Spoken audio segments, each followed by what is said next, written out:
राधे दोस्तों, भजनों की माला में आपका स्वागत है। मैं आज आपको कार्तिक मास का 25वां अध्याय सुनाने जा रही हूँ।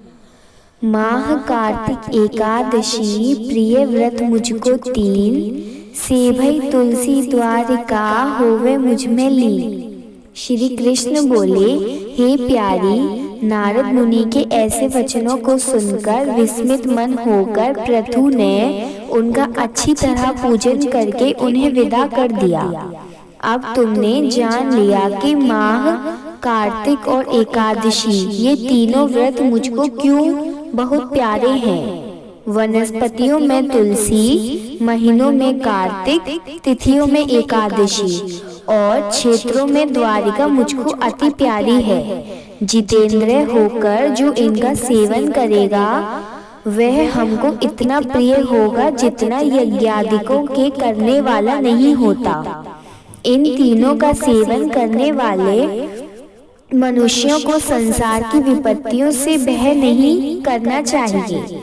मेरे अनुग्रह से उनके जीवन सुख से बीतते हैं। सत्यभामा बोली, हे नाथ, आपने जो कहा कि दूसरे के दिए हुए आधे पुण्य से कलह तर गई, ये आश्चर्य है। इस कार्तिक का व्रत क्या आपको इतना प्रसन्न करने वाला है?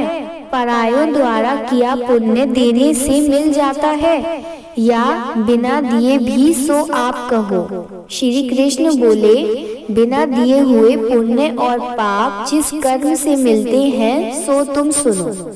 सतयुग, त्रेता और द्वापर में देश में गांव और कुल पुण्य पाप के दूसरे अंश के भागी होते हैं और कलयुग में करने वाला ही भोगता है। संसर्ग ना करने पर भी यह अवस्था कही गई है। और संसर्ग में जैसे पुण्य पाप दूसरे को मिलते हैं तो सुनो। एक जगह बैठने से, विषय करने से, विवाह संबंध से, एक पात्र में खाने से मनुष्य को पुण्य पाप के आधे फल को प्राप्त होता है।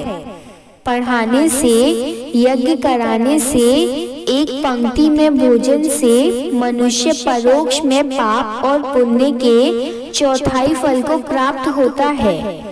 देखने और ध्यान से मनुष्य दूसरे के लिए पुण्य और पाप के 100वें भाग को पाते हैं। दूसरे की निंदा और चुगली करने व धिक्कार देने से उसके पापों का ग्रहण करके अपने पुण्य देता है। पुण्य पाप करने वाले मनुष्य की स्त्री, नौकर और शिष्य इनको छोड़कर जो कोई उनकी सेवा करता है और सेवा के अनुसार जो उसे धन ना दिया जाए तो वह सेवा के अनुरूप उसके पुण्य के फल को पा लेता है। एक पंक्ति में भोजन करने वाले मनुष्य में जो परोसने के नियम का उल्लंघन करता है उसके पुण्य के छठे अंश को उल्लंघन किया पुरुष ग्रहण करता है।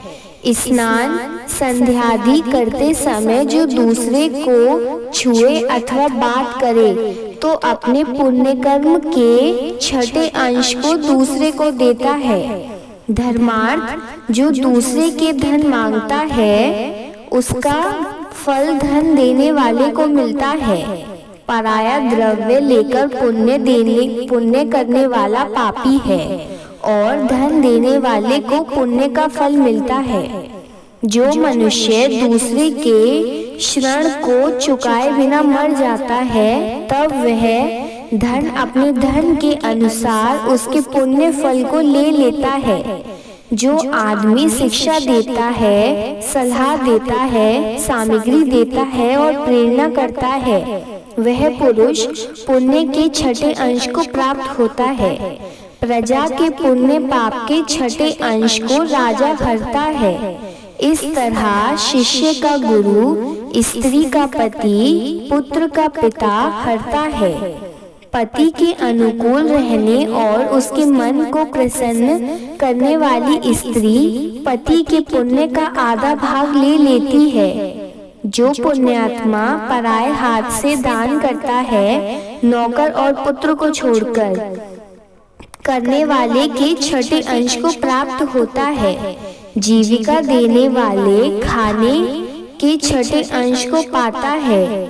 जो वह उससे सेवा न कराए तो ऐसे बिना दिए इकट्ठे पुण्य भी मनुष्य को मिलते हैं, परंतु कलयुग में ये नियम नहीं है।